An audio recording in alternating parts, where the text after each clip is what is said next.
Sa ibang balita, nagbigay ng suporta ang inyong telebisyon ng bayan sa pamamagitan ng paglagda sa Memorandum of Cooperation ng National Youth Commission at Climate Change Commission na naglalayong makalikom ng 1 milyong pirma sa buong bansa bilang pagsuporta sa climate action.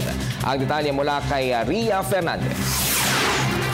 Isa ang People's Television Network Incorporated sa mahigit 20 katuwang na institusyon ng National Youth Commission o NYC at Climate Change Commission o para pababain ang gas emissions sa buong mundo.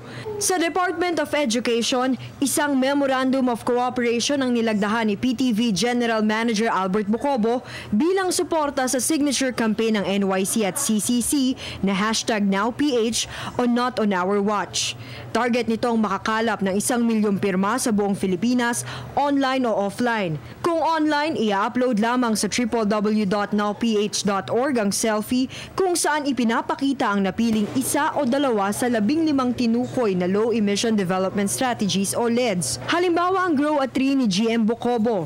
Ilan pang paraan para mapababa ang gas emissions na kalimitay mula sa carbon dioxide ang pagpatay at pag-unplug sa mga hindi ginagamit na appliances, paggamit ng eco bag imbes na plastic bag, at paghihiwalay ng mga basura. Inaasahang makatutulong ang mga ito upang hindi pa sa 2 degrees Celsius ang temperatura ng mundo at maiwasan ang mas malimit na mga superbagyo. Ang talaga pinag-uusapan ngayon, yung paano pigilan yung extreme weather na nakita na natin halos taon since 2008. In fact, yung Yolanda, isa lang yun. Pinakamalakas pero mula 2008 halos taon-taon.